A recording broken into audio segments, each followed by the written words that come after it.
Anak kalau sudah hormat sama orang tua, udah berbakti sama orang tua, jangankan doanya buat orang tua, hartanya, perhatiannya, nyawanya dikasih.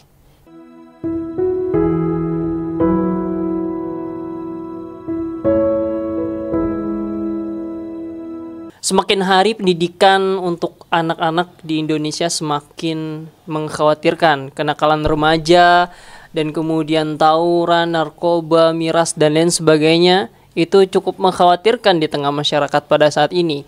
Lalu bagaimana Islam menawarkan solusi untuk permasalahan ini? Kita sudah bersama Al-Ustadz Dr. Kiai Haji Said Qutub MA. Assalamualaikum Ustadz. Waalaikumsalam warahmatullahi wabarakatuh. Apa kabar Ustadz? Alhamdulillah. Terima kasih sudah hadir kembali di podcast Beyond Hikmah Ustadz oleh Al-Hikmah TV. Alhamdulillah, barakallah. Ini kita akan berbicara soal mendidik karakter untuk anak-anak secara Islami nih Ustadz. Melihat fenomena saat ini, kenakalan remaja, hamil di luar nikah, narkoba, tawuran, itu cukup merebak pada saat ini. Jadi bagaimana pandangan Ustadz? Baik, jadi kita memang kan segala sesuatunya udah ada rujukannya. Jadi pedoman kita Quran dan Sunnah. Ini jelas nih ya. Dari masalah hal yang kecil sampai yang paling besar. Ya, termasuk dalam mengatur urusan rumah tangga, keluarga, anak, pendidikan dan sebagainya.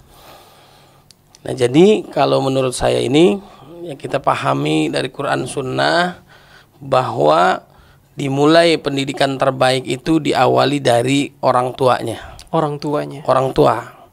Jadi sebagaimana yang kita tahu, kullu mauludin yuladu 'alal fitrah. Semua lahir dalam kondisi fitrah, suci, bersih, hanif, lurus. Yang menyebabkan dia Yahudi, Nasrani, Majusi adalah orang tuanya. Jadi orang tua ini sangat berpengaruh terhadap kualitas pendidikan anak. Kira-kira seperti itu. Kemudian juga di dalam Quran dijelaskan bagaimana sosok-sosok, contoh-contoh teladan terbaik. Ada juga contoh-contoh yang buruk dijelaskan dalam Quran tuh ya.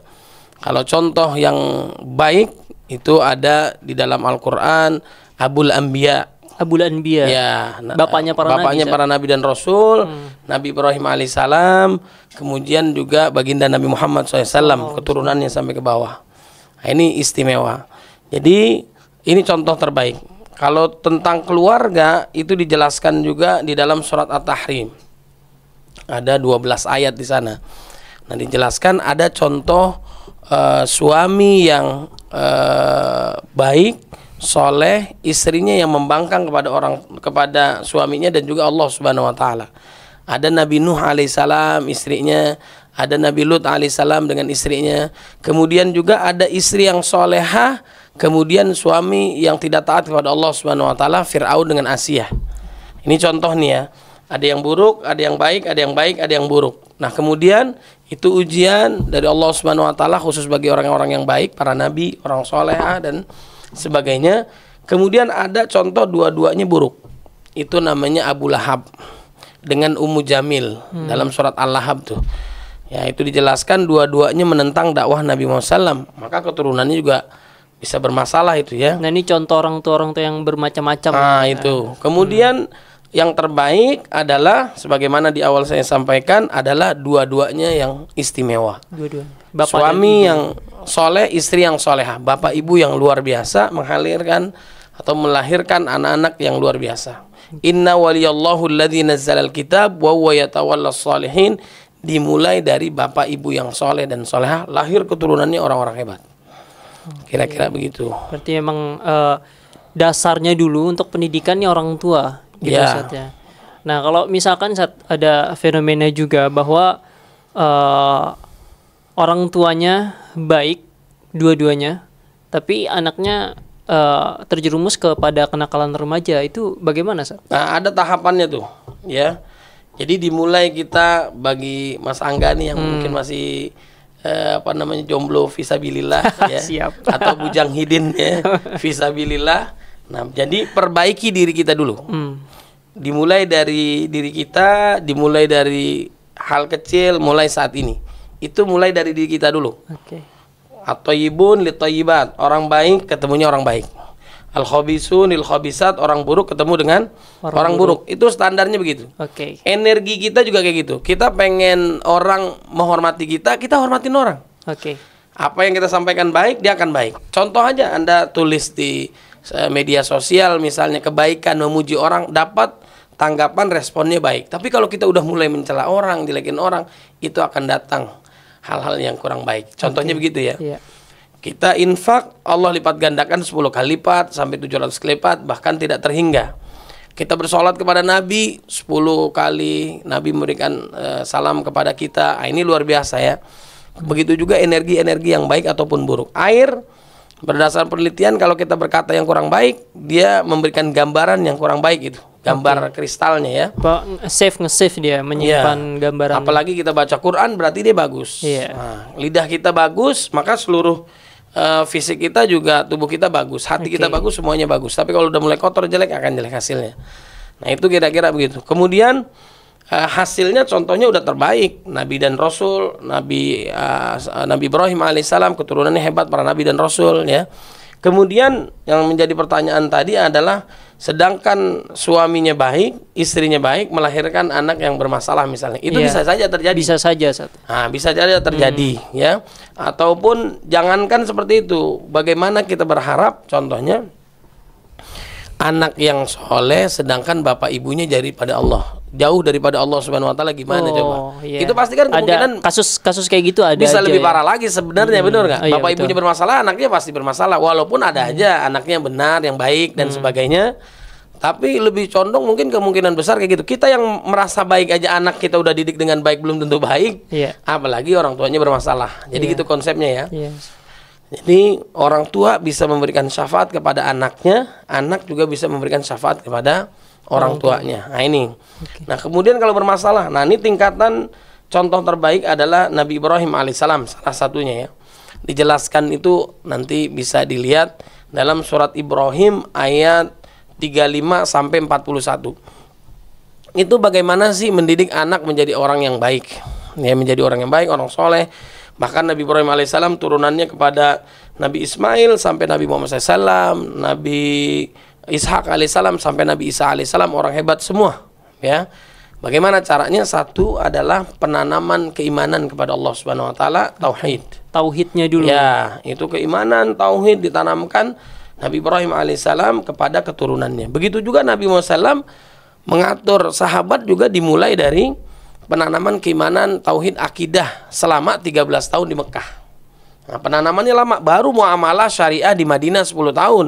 Jadi penanaman itu dulu, keimanan, tauhid, ketakwaan sudah bagus, baru bergeser berikutnya lagi. Yang kedua, cari lingkungan yang bagus. Atau bahasa kita, pendidikan yang bagus.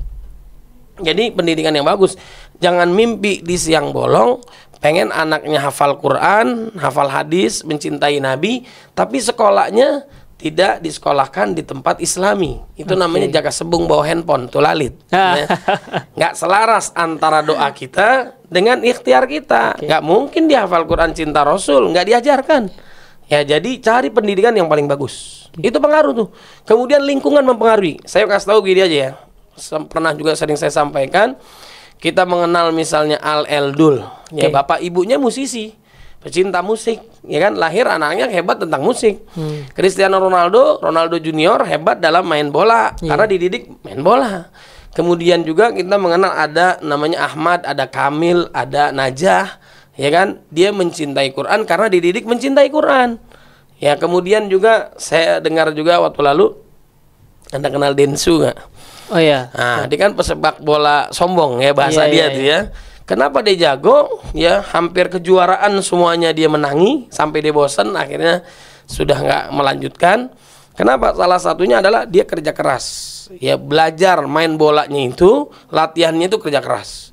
Rata-rata hampir atau pemusik dia, atau yang suka game dia, atau dia suka hafal Quran, menghafal Quran, dia berinteraksi dengan yang dicintainya, itu rata-rata 8 jam lamanya.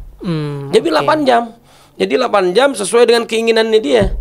baik main main musiknya, gamenya, atau dia main bolanya, atau dia ngafal Qur'annya, baca Qur'annya lama.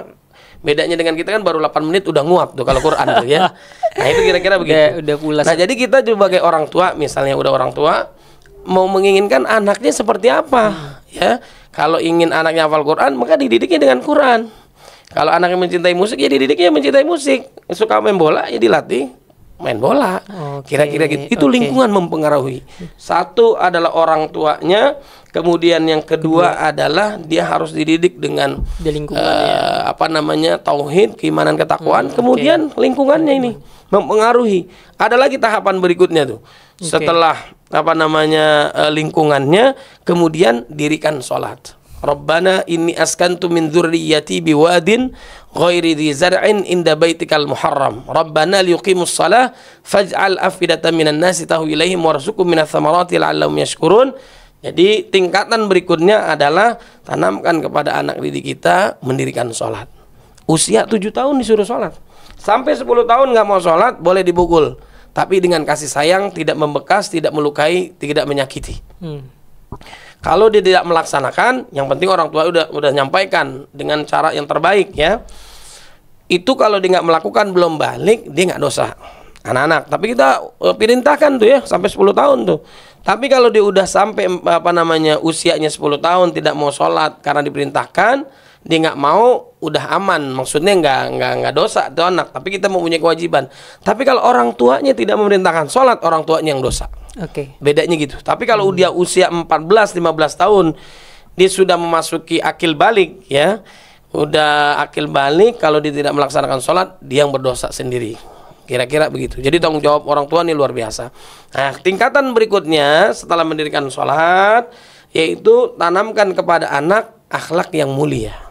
Akhlak yang mulia. Nah ini akhlak berarti karakter saatnya. Betul. Akhlak itu kalau dalam bahasa kita kan karakter lah ya. Karakter bagaimana dia berperilaku baik di rumah maupun di luar.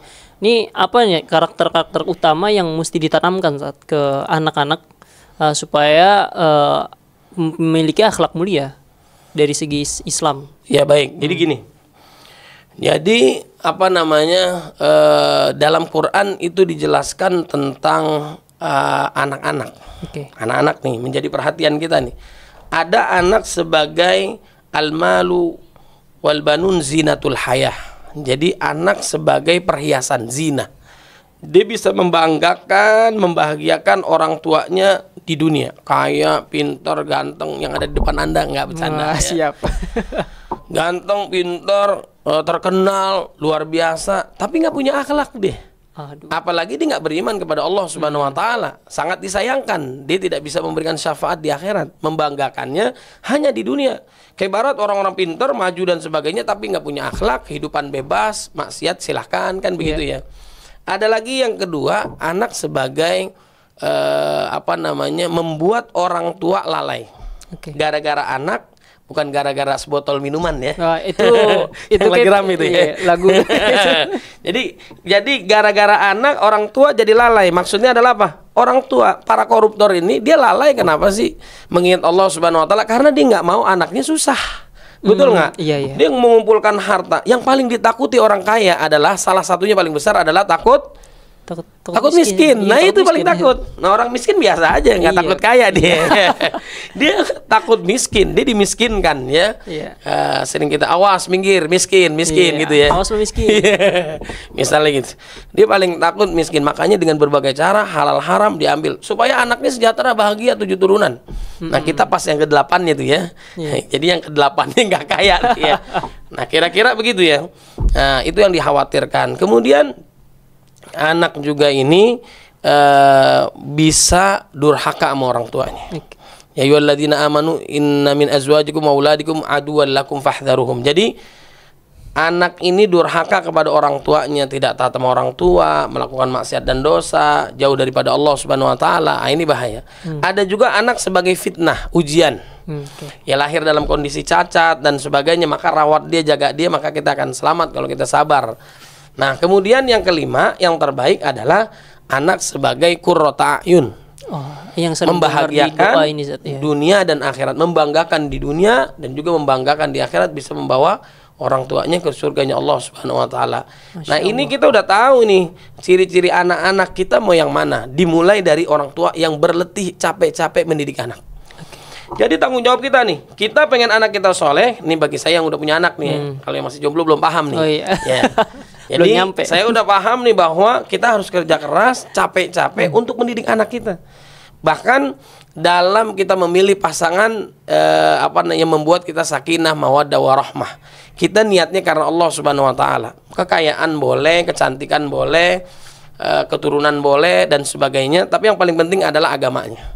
Semua akan punah, harta, kekayaan, kecantikan, ganteng semua akan punah. Tapi kalau agamanya menjaga dia, cari yang membuat kita tenang, bahagia dan sebagainya, yang menyelamatkan kita dunia akhirat, pasangan kita. Jadi istri yang soleha atau suami yang soleh, lahirlah anak-anak yang soleh dan soleha.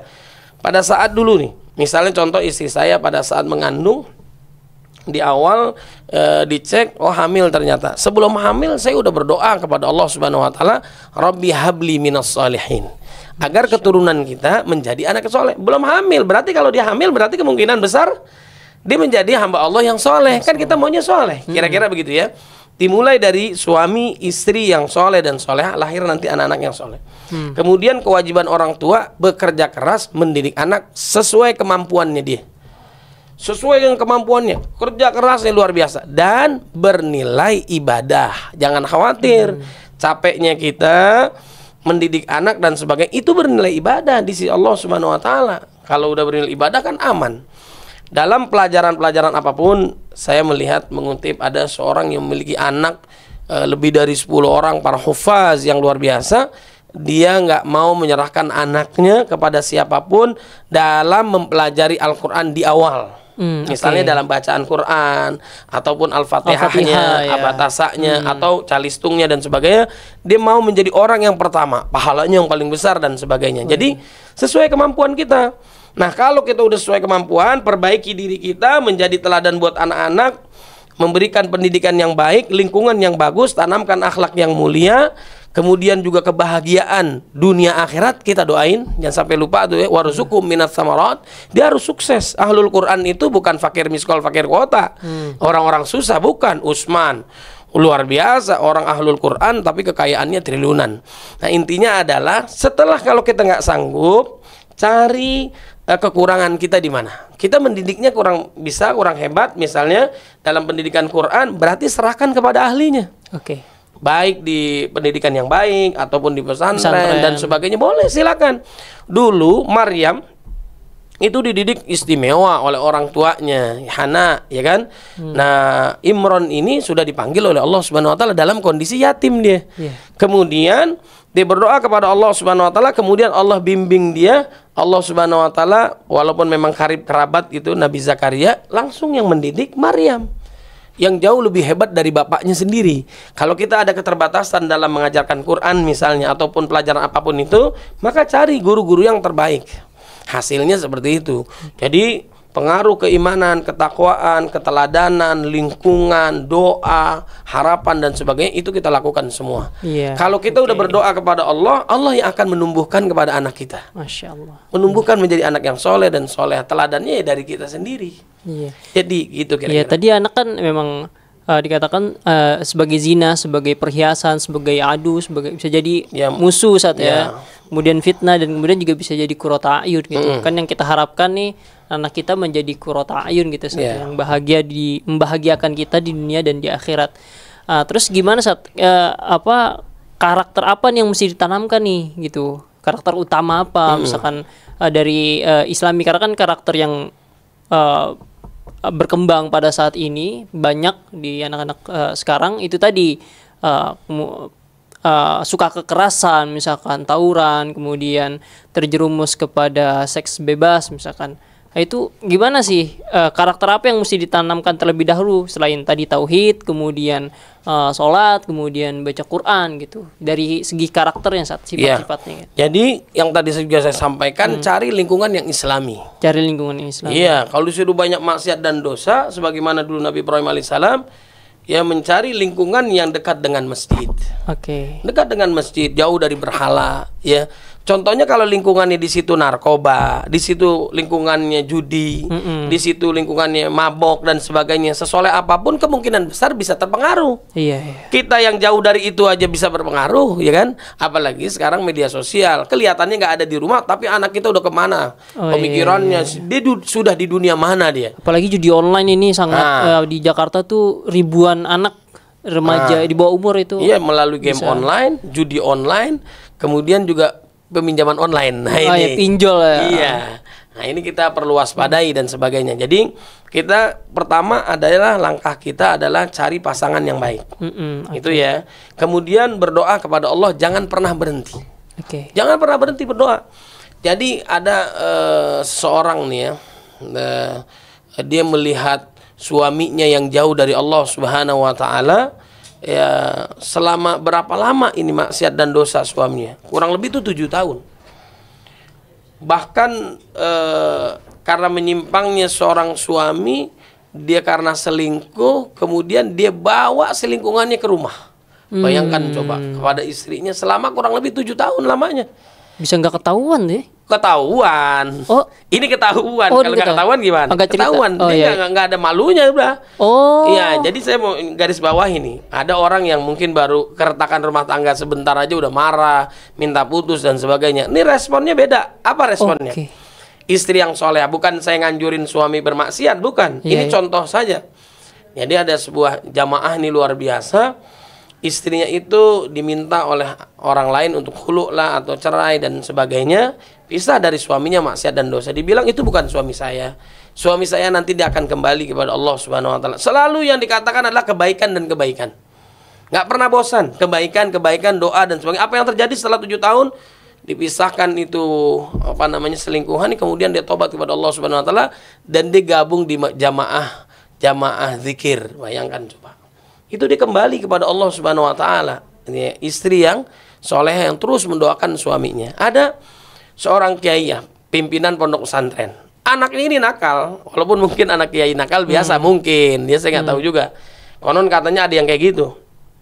Masa anak kiai pimpinan anaknya bermasalah, tapi orang tuanya nggak pernah bilang dia anak nakal, anak yang durhaka, jauh daripada Allah, nggak mengikuti perintah orang tuanya, nggak. Dia mendoakan anak saya menjadi anak yang soleh, jadi ulama dan sebagainya. Apa yang terjadi setelah wafatnya bapaknya, berubah anaknya menjadi orang yang soleh, bahkan mengalahkan ilmu-ilmu yang ada di pesantren.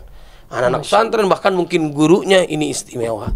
Jadi orang tuanya nggak pernah berhenti mendoakan kekuatan doa saatnya anaknya. Itu yang baik ya. Tapi ada juga contoh yang kurang baik. Anggaplah orang tua ini memiliki 5 anak, ya. Anak yang terakhir, anak yang paling disayang, menjadi qurrata ayun dia. Pada saat udah dewasa, menjadi kebanggaan dia, tiba-tiba meninggal dunia. Wah, merasa kehilangan. Sedihnya luar biasa, ibundanya ya. Kemudian akhirnya dia mikir-mikir, kenapa, apa yang terjadi. Jadi anak kesayangannya ini meninggal dunia karena kecelakaan. Dia pikir-pikir sudah lama direnungi, ternyata selama ini dulu pernah berkata-kata yang tidak baik orang tuanya. Kalau udah marah kepada anak kan kata-kata macam-macam tuh. Iya. Misalnya mati lah, inilah, nah macam-macam lah ya. Macam-macam loh. Nah, kata-katanya kasar lah ya, semua keluar. Kalau lagi kondisi marah, makanya khawatir. Saya semua berlindung kepada Allah agar setiap kata yang jelek dari kita untuk anak kita semuanya dicabut oleh Allah Subhanahu wa taala, diampuni dosa kita oleh Allah Subhanahu wa taala, jangan pernah dikabulin kecuali yang baik. Saat itulah dia baru ingat bahwa dia sering mengucapkan sumpah serapah yang nggak baik. Akhirnya dia baru ingat bahwa terjadi meninggalnya anak ini karena berkat mungkin kata-kata dia yang dulu sering disampaikan kepada anaknya. Akhirnya anaknya kan berubah menjadi anak yang soleh, membahagiakan dia. Akhirnya meninggal dunia. Nauzubillah min dzalik. Makanya kata-kata yang nggak baik aja itu bisa mustajab. Iya. Ya, jangan disia-siakan mustajabnya orang tua kepada anak. Maka manfaatkan lisan kita untuk berdoa kepada Allah agar anak kita menjadi anak yang soleh dan soleh. Masya Allah. Apalagi kisah Syekh Abdurrahman As-Sudais juga itu tuh juga luar biasa. Itu luar biasa tuh kekuatan doa dari ibu. Nah, ini bisa jadi Bang Angga ini juga mendapatkan doa dari ibundanya. Yang saya dengar Bang Angga kan jadi imam besar Masjid Al Hidayah walaupun satu hari, ya kan? Itu bisa jadi Iya, doa. bisa jadi, Ustaz. Benar Iya, nggak? betul, Dia betul. marah kecewa dengan anak, disampaikan. Saya doain lah. Mudah-mudahan anak saya menjadi imam besar Al-Hidayah. Nggak Akhirnya beda sehari doang ya. Iya, walaupun sehari ini jadi. Kayak gubernur kan, saya doain jadi gubernur sekali-kali, akhirnya sekali doang. Iya, sekali Kalaupun doang. sekarang juga belum jelas ya. Kira-kira begitu. Jadi itu doa-doa jangan diremehkan. Ini luar biasa. Istimewa. Nah, terus ngomongin soal peran orang tua nih, Sat. Kepada anak-anaknya. Sekarang kan dunia ini saking materialistisnya tuh membuat para orang tua tuh hanya mengejar materi, Sat. Dan kemudian meninggalkan pendidikan untuk anak gitu. Bapaknya atau orang tuanya pergi pagi pulang malam gitu kan, dan begitu seterusnya selama 6 hari, hari liburnya, hari minggunya nggak disempatkan buat untuk liburan sama anak-anak, buat istirahat di rumah aja gitu. Itu gimana, Sat? Baik, jadi kecerdasan itu ada EQ ya, emosional ya kan, kecerdasan emosional, kemudian ada kecerdasan intelektual. Itu banyak orang yang punya. Yes. Tapi jarang orang yang punya kecerdasan spiritual. Kecerdasan spiritual question, ya kan? Iya, Nah, SQ. tuh ESQ. Nah, Iya, Ustaz Sayyid Said Kutub. Kutub. Itu jarang orang punya tuh. Nyambung. Iya. Masuk. Iya, masuk tuh barang ya. Jadi spiritual questionnya atau kecerdasan daripada spiritual nggak banyak orang punya.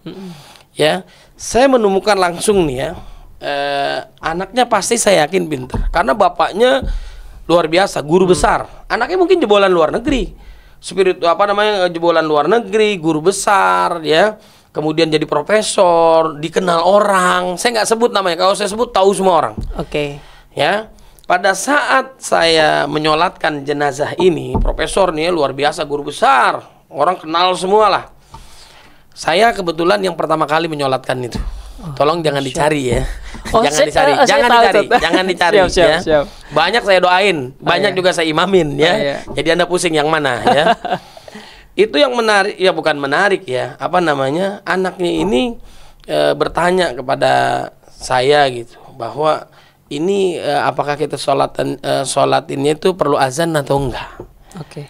Perlu azan enggak sholat jenazah? Nggak perlu. Ya sholat jenazah emang sholat zuhur ya. Jadi kan kita sedih juga gitu. Jangan-jangan dia nggak bisa mendoakan orang tuanya, Iya. menyolatkan orang tuanya, menjadi imam orang tuanya, bisa jadi. Iya. Jadi jangan sampai penyesalan yang paling tinggi, ini perhatian nih Bang Anggan ya. Penyesalan yang paling tinggi adalah mau sekolah apapun anaknya, profesi hebat apapun, terkenal apapun anaknya, menjadi penyesalan yang luar biasa saat anak tidak bisa menyolatkan orang tuanya. Tidak bisa mendoakan orang tuanya, bahkan nggak hafal apa yang dibaca doanya. Benar nggak? Mau apapun profesi Anda tadi nggak bisa sholatin, sholatnya bagaimana, bacaannya gimana, yang dibutuhkan adalah doanya. Dan kita sangat dianjurkan anak, nih Bang Angga kalau punya orang tua wafat misalnya, ya suatu saat lah kita atau kita punya orang tua dan sebagainya, kita yang menjadi imam. Saya udah sampaikan ke anak saya yang usia 14, ada yang 11, saya sampaikan ini saya kuburinnya di mana ya? Saya udah bicara kepada anak nih, di sini atau di sana dan sebagainya. Apa yang terjadi, anak saya yang 14, kemudian juga yang 11 tahun, saya pulang, keesokan waktu berikutnya dia disampaikan, Abi tahu nggak Abi, di sana kita buat apaan? Dia buat kuburan.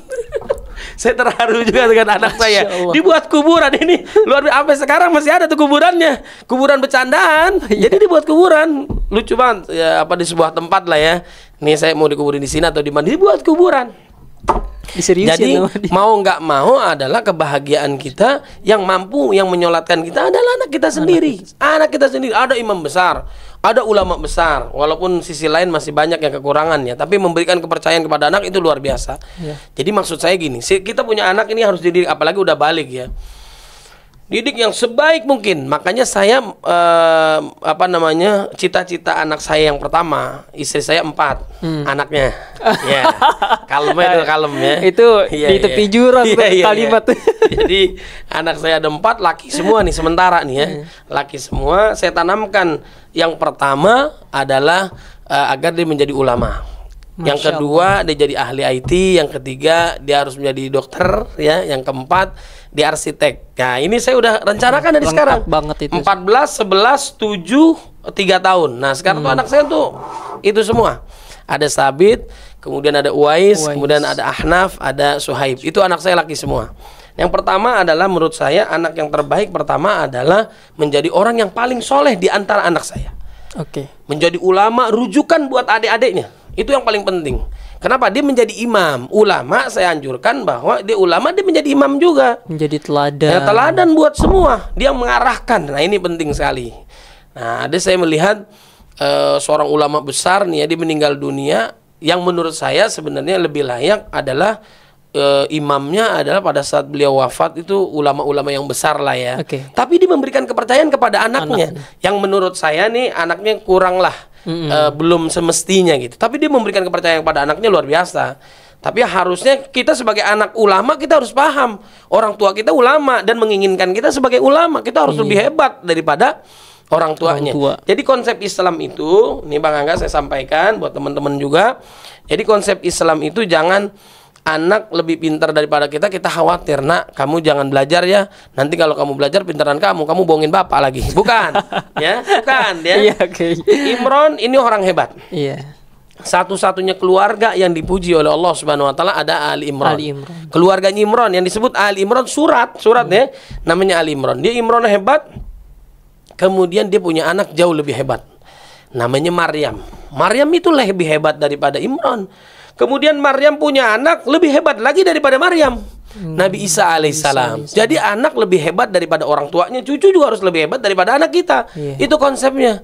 Saya punya keluarga nih ya, bapak saya juga anaknya, cucunya dia itu udah banyak yang jebolan luar negeri. Banyak doktor, banyak yang PhD. Jadi mungkin kakak saya tuh bahkan dikalahkan sama anak-anak mereka sendiri. Jadi konsep Quran tuh juga begitu. Jadi anak harus lebih hebat. Kita hafal Quran, anak kita plus tafsirnya lagi, cucunya plus hadisnya lagi. Harus jauh lebih hebat lagi daripada orang tuanya. Kira-kira begitu. Oke, berarti memang ini para orang tua jangan hanya memikirkan materi tadi Ustaz ya. Maksudnya perlu perhatikan nih nanti anaknya ketika dia meninggal, si orang tua meninggal, ini mampu mendoakan atau enggak nih kan? Sehingga mesti dididik bagaimana cara tauhidnya, kemudian baca Qur'annya, kemudian dipastikan dia bisa mimpin sholat nanti ketika orang tuanya meninggal nih. Seminimal penyesalan yang paling tinggi adalah saat orang tuanya wafat dia nggak bisa menyolatkan, dia nggak bisa membaca Quran, nggak bisa doain. Saya nemuin juga orang, ataupun saya lihat film lah ya, walaupun mungkin itu bercanda, doanya gimana sih saya nggak hafal. Oh iya, saya baru paham ternyata orang banyak yang nggak hafal. Atau mungkin dia baca juga dia nggak bisa baca. Padahal kuliahnya luar negeri, kekayaannya luar biasa. Tapi kan yang dibutuhkan adalah anak yang mendoakan orang tuanya, betul nggak? Sedekah jariyah, ilmun yuntafa'u bihi, waladun sholih yad'u, anak yang mendoakan orang tuanya. Ini membanggakan. Tapi juga saya sampaikan bahwa tadi di ayat 37 surat Ibrahim, urutan yang kelima, warzuqhum minas samarat, baru masalah kekayaan. Tapi bukan berarti kita nggak doain anak kita sukses, harus. Rabbana atina fid dunya hasanah dulu, wa fil akhirati hasanah wa qina adzabannar. Tapi ada juga orang yang doa itu saat dia tawaf, Rabbana atina fid dunya hasanah wa fil akhirati Fatimah. Ternyata istrinya ada dua. Hasanah dan Fatimah. Nah, itu bercanda aja biar nggak ngantuk ya. Jadi ini luar biasa. Jadi kita pengen mau anak kita sukses dulu. Dunia harus sukses dulu. Ini sukses, Nabi dan Rasul istimewa, sahabat juga Utsman bin Affan. Makanya kata Gus Baha sering kita dengar, beliau menyampaikan bahwa ahlul Quran, kemudian dia juga orang yang soleh, dia harus kaya. Kenapa harus kaya? Zakat, infak, sodakohnya bermanfaat buat umat. Sampai sekarang Utsman bin Affan, kalau kita ke Madinah tuh di Masjid Nabawi, nggak jauh ada hotel wakaf Utsman bin Affan. Rekeningnya juga masih ada, rekening Utsman bin Affan, ya kan? Orangnya nggak ada, akunnya masih ada. Kalau zaman sekarang akunnya ada, duitnya nggak ada. Beda tipis tuh ya. Jadi gimana gitu? Jadi kalau kita menurunkan anak, meninggalkan anak, kondisinya dua. Ilmu dan harta. Jangan utang. Negara kita udah banyak utangnya. Ya, kesian dia mengutang lagi. Jangan nambah-nambahin ya. Udah penyakit, terus kemudian yang kedua utang. Ini nggak ada bangganya tuh anak, ya. Nah, jadi dia punya ilmu, kemudian harta yang berkah. Satu adalah dia memiliki keturunan yang baik dengan hartanya, dengan ilmunya dan sebagainya. Nah, tadi yang saya sampaikan kepada Bang Angga bahwa yang pertama kata Gus Baha, ahlul Quran, orang soleh harus kaya raya, manfaat buat umat. Kemudian yang kedua, dia harus terkenal. Followernya banyak. Cristiano Ronaldo dikumpulkan medsosnya beda tipis dengan Bang Angga ya. Lebih dari 1 miliar. Bayangkan coba. Lebih dari 1 miliar pengikutnya. Setiap kebaikan dia contohkan, maka banyak yang akan mengikuti. Tapi kalau keburukan, nauzubillah min dzalik. Jadi kebaikan orang-orang influencer yang baik-baik, banyak pengikutnya, banyak yang ngikuti kebaikan. Kemudian yang ketiga, dia menjadi pemimpin. Orang soleh ahlul Quran dia jadi pemimpin. Setiap kebijakannya mempengaruhi rakyatnya dan warganya. Nah, itu penting ahlul Quran. Bukan ahlul Quran orang yang miskin, orang yang susah. Minggir lu miskin, kata Speed kan begitu ya. Minggir lu miskin. Nah, itu contoh yang buruk tuh ya. Itu ngomongin itu saya jadi ingat satu ayat kalau nggak salah bunyinya wal yakhshal ladzina amanu law taraku min khalfihim dzurriyyatan di'afan. Jadi kita saat kita meninggal jangan nurunkan utang, jangan penyakit, alias dalam kondisi yang baik. Jangan dalam kondisi susah anak. Dia nggak bangga sama orang tuanya. Kalau saya boleh berbangga tahadus bin nikmah nih ya. Orang tua kita nih luar biasa. Bapak saya meninggal pada saat WTC Mangga 2 itu ditabrak pesawat deh. Bukan satu. WTC yang South Amerika sih. Itu tahun 99, 11 September. Itu bapak saya udah dipanggil oleh Allah Subhanahu wa taala kurang lebih 26 tahun kan ya. Nah itu karena saking berkahnya bapak saya ini, hartanya sampai sekarang belum habis. Masya Allah. Sampai sekarang hartanya belum habis. 26 tahun kita ditinggalkan. Kita pernah ditinggalkan. Bang Angga pernah ditinggalkan orang tua nggak? Misalnya, Bang Angga, ibu bapak pergi dulu ya ke luar negeri ataupun ada kegiatan, ada kerja 1 bulan. Ini uang 1 juta. Kan pernah kan kayak gitu ya? Mungkin 2 juta. Ini dititipkan sampai 26 tahun sampai sekarang nggak punah. Nggak hilang, nggak habis. Kira-kira itu berarti tandanya hartanya berkah. Itu kita belajar dari Nabi Khadir dengan Nabi Musa alaihissalam, yang dia melihat dinding yang sudah mulai roboh kemudian diperbaiki. Ternyata di dalam dinding itu ada harta orang tua yang soleh. Untuk siapa? Untuk anaknya. Kalau harta yang baik dan berkah, dia nggak bakal hilang. Jadi nurunkan kepada anak kita. Dalam surat Al-Kahfi dijelaskan bagaimana kita menurunkan harta yang baik, yang halal barokah. Mendingan banyak berkah halal daripada sedikit haram ya. Itu mah jelas ya. Kemudian juga ilmu itu nggak kalah tuh, ilmu dan harta kepada anak. Jadi anak kita bangga. Kira-kira begitu. Nah jadi Nabi Ibrahim alaihissalam, Nabi Ismail alaihissalam, kemudian saya sampaikan di sini, di dalam Quran dijelaskan bahwa yang paling penting juga nggak kalah hebatnya adalah peran bapak. Peran bapak. Kalau kita kan dengar dari Nabi Muhammad SAW, siapa yang mesti kita muliakan di antara keduanya? Yang pertama adalah ibumu, kedua ibumu, yang ketiga ibumu. Ibunya ada berapa? Ada 3. Istrinya 3 saya. Habis itu bapakmu ya, bapaknya 1 ya. Tapi bukan itu maksudnya. Ibu adalah kenapa kita jauh lebih muliakan, karena dia yang saat mengandung, saat melahirkan, kemudian saat dia merawat. Makanya 3 kali. Itu keutamaannya sangat dahsyat, luar biasa. Nah, kepada orang tua, dua-duanya adalah pintu surga kita. Masuk kepada apa yang diridhoi oleh Allah Subhanahu wa taala. Kira-kira begitu. Nah, saya mau sampaikan juga bahwa jadi menurut Syekh Mutawali Asy-Sya'rawi, imamnya para dai, rahimahullah, tingkatan rezeki itu ada 4. Tingkatan rezeki ada 4. Yang paling rendah yang keempat nih ya. Yang keempat adalah rezeki kekayaan, rezeki uang, rezeki harta. Itu ternyata rezeki yang paling rendah. Rezeki yang paling rendah uang, jabatan mungkin termasuk ya, harta kekayaan termasuk, itu yang paling rendah. Kemudian yang ketiga adalah siapa? Apa? Yaitu yang ketiga adalah sehat walafiat. Sehat itu lebih tinggi daripada harta. Bang Angga punya harta tapi mau nggak sakit, dikasih 1 miliar? Mau pastilah. Tapi matanya dibutain. Waduh, jangan. Nggak mau kan? Kenikmatan mata ini luar biasa. Sehatnya. Kita dikasih duit 2 miliar, kemudian tangan kita diamputasi. Mau nggak? Bisa jadi zaman sekarang mau. Itu saking kacau itu ya. Nah, itu contoh bercandaannya ya. Kemudian tingkatan yang kedua adalah apa? Istri yang soleha, anak yang soleh dan soleha. Ini luar biasa. Itu rezeki yang paling tinggi. Yang keduanya itu adalah anak dan istri yang soleh dan soleha. Ini luar biasa. Sakinah mawaddah warahmah. Dan yang pertama Kira-kira apa? Yang pertama adalah ridho. Ridho. Ridho Allah Subhanahu wa Ta'ala. Ya. Maksudnya itu. Iya. Sekarang Jakarta udah nggak aman. Suka nggak suka harus ridho. Ya. Siap. Jadi ridho Allah Subhanahu wa Ta'ala yang paling tinggi. Allah udah ridho kepada hambanya, maka Allah memudahkan kita masuk ke dalam surga. Kemudian kalau Allah udah mengabulkan doa orang tua, kita udah maksimal, udah beribadah sekuat tenaga, kemudian semua Allah yang jalanin. Anak udah tumbuh dengan sendirinya. Itu namanya anak qurrata ayun. Saya punya anak Suhaib itu 3 tahun. Bang Angga, kalau dengar azan dia minta sholat. Saya nggak ajak sholat, nangis deh. Nggak ajak sholat, nangis. Kenapa? Kalau nggak diajak sholat dia nangis.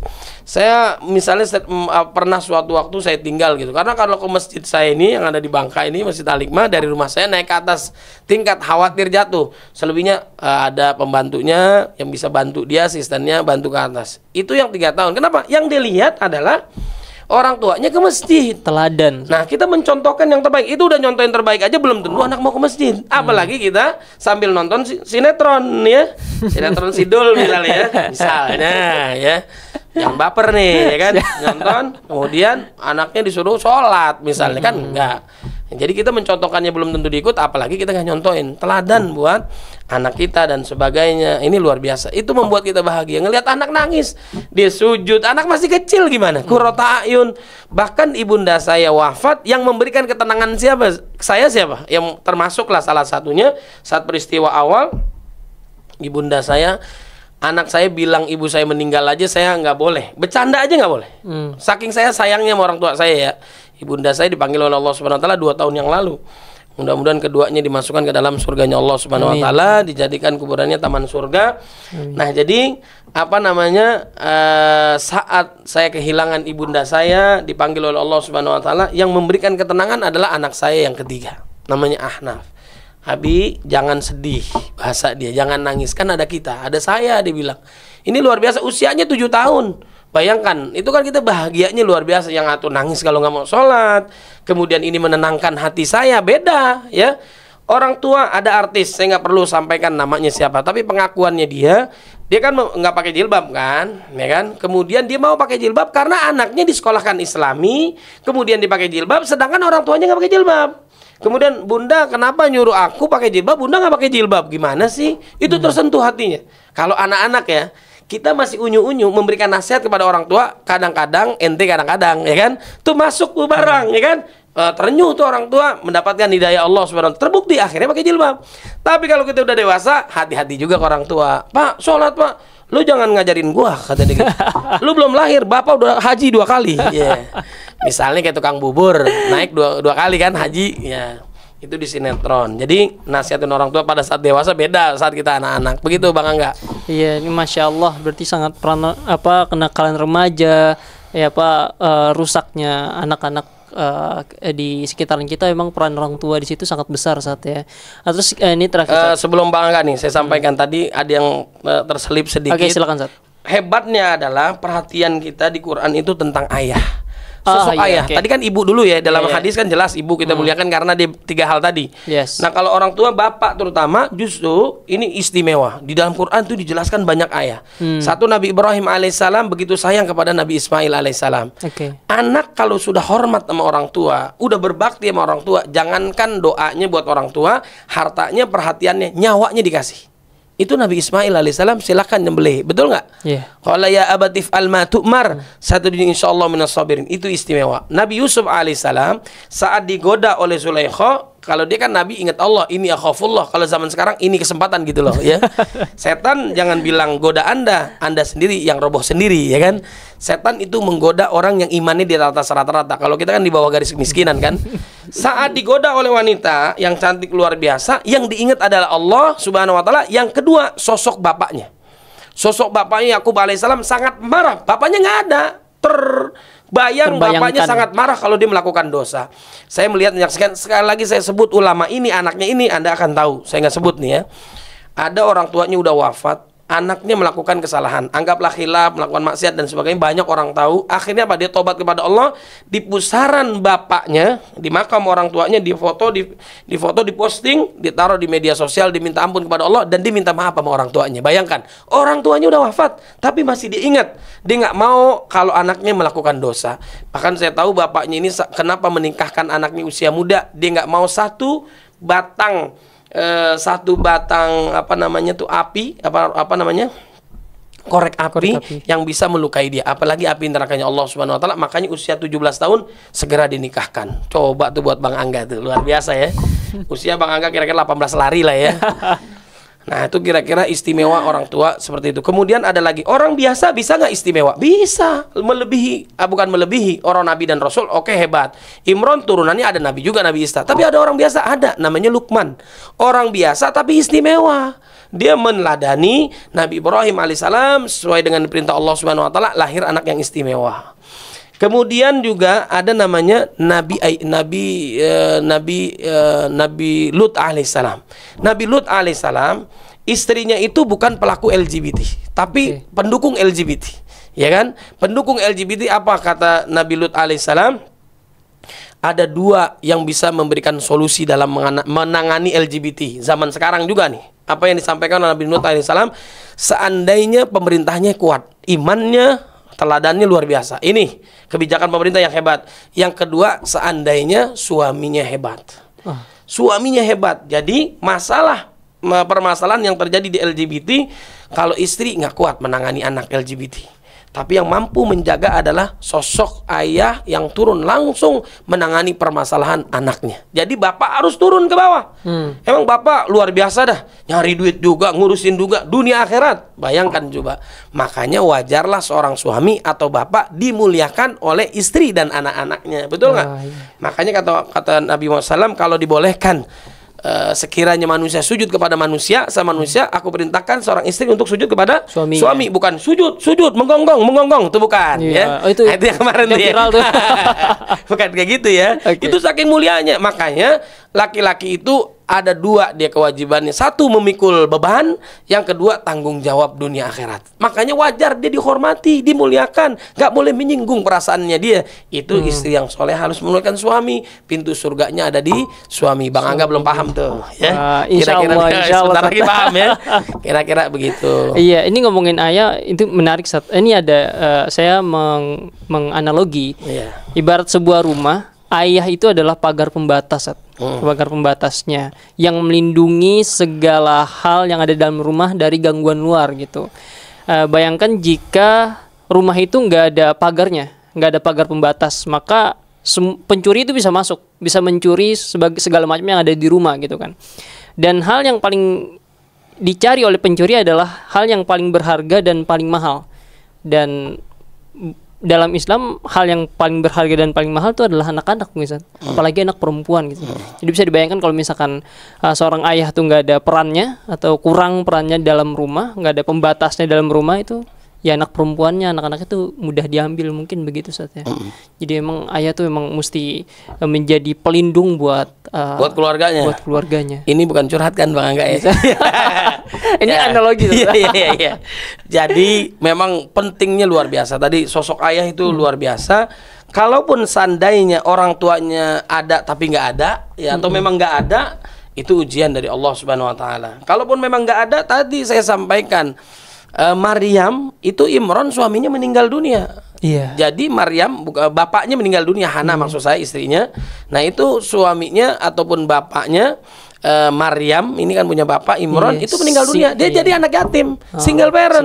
Nah orang tuanya si Hana ini berdoa kepada Allah Subhanahu Wa Taala. Akhirnya Allah memberikan apa yang diinginkan. Salah satunya pengasuhnya jauh lebih hebat daripada bapaknya sendiri. Bang Angga ngerasain nggak? Contoh ya. Jadi lebih hebat daripada itu. Nah, di antara hikmahnya Nabi juga ditinggalkan bapaknya kan. Hebat nggak dia? Kenapa hebat? Karena Allah yang langsung ingin mendidik Nabi Muhammad sallallahu alaihi wasallam. Ar-Rahman 'allamal Qur'an. 'Allamal insana ma lam ya'lam dalam surah Al-Alaq. Jadi Allah langsung yang mendidik Nabi Muhammad sallallahu alaihi wasallam. Jadi istimewa, istri yang soleh berdoa kepada Allah, kekurangan dia ditambal oleh Allah Subhanahu wa taala, diganti yang jauh lebih baik. Kemudian ini kan pengasuhnya Zakaria kan, Nabi Zakaria. Kemudian dia berdoa kepada Allah, ini anak hebat banget nih. Qala ya Maryamu anna laki hadza? Qalat huwa min indillah. Wahai Maryam, ini buah-buahan dari mana? Buah-buahan dari mana? Kan dia pengasuhnya. Buah-buahan ini kalaupun ada, dia mungkin nggak bisa beli atau bukan kayak gitu ya. Jadi ini buah nggak ada di zaman itu, belum musimnya. Ini nggak banyak orang punya, nggak ada. Tapi ini buah udah langka, kemudian ada. Datangnya dari mana? Kalaupun ada, saya nggak nemuin ini barang. Ya, ini ada yang menyebutkan ini buah ya. Datang dari mana? Datangnya dari Allah Subhanahu wa taala. Terharu dia. Ini benar-benar datangnya dari Allah nih. Qalat huwa min indillah. Ini luar biasa. Akhirnya setelah ayat itu langsung dia berdoa kepada Allah Subhanahu wa taala. Nabi Zakaria, hunalika da'a Zakaria rabbah qala rabbi habli min ladunka dzurriyyatan thayyibah innaka sami'ud du'a. Kalau kita punya anak didik, kita berikan yang terbaik perhatiannya, menjadi pengasuh. Apa yang terjadi? Kita pengen anak yang kita asuh, kita mau pengen anak kita kayak dia, betul nggak? Apa yang terjadi? Allah memberikan kepada Nabi Zakaria keturunan namanya Nabi Yahya, langsung dinamakan oleh Allah Subhanahu wa taala. Jadi jangan khawatir, kita didik anak orang terbaik lahir batin, nanti Allah berikan kepada kita. Kalau kita memberikan ilmu, Bang Angga punya ilmu apa aja, kasih kepada yang lain, kecuali ilmu santet dan pelet, jangan ya. Ilmu yang baik kita berikan kepada orang lain, itu akan kembali kepada kita. Sesuatu yang baru kita ajarkan kepada orang, Allah memberikan ilmu yang baru kepada kita. Itu udah otomatis. Jadi kita mendidik anak orang yang baik, Allah memberikan anak-anak kita menjadi anak-anak yang baik. Itu contoh terbaik dalam Quran. Allah, luar biasa. Jazakallahu khairan Ustaz. Ini luar biasa. Ini sebenarnya podcastnya harus judulnya teguran untuk para orang tua. Untuk mendidik anak-anaknya biar supaya menjadi generasi yang ideal gitu saatnya, sehingga tidak terjerumus kepada kenakalan remaja gitu saatnya. Emang sekarang sungguh sangat mengkhawatirkan. Terima kasih Ustaz sudah bersedia sharing di Beyond Hikmah oleh Al-Hikmah TV. Assalamualaikum warahmatullahi wabarakatuh. Menjadi lembaga terpercaya adalah visi Laznas Mandiri Amal Insani. Terpercaya dalam pengelolaan dana sosial Islam di lingkungan Bank Mandiri dan masyarakat. Laznas Mandiri Amal Insani berkomitmen untuk terus melakukan inovasi dan kolaborasi dalam mewujudkan kebermanfaatan zakat yang lebih luas.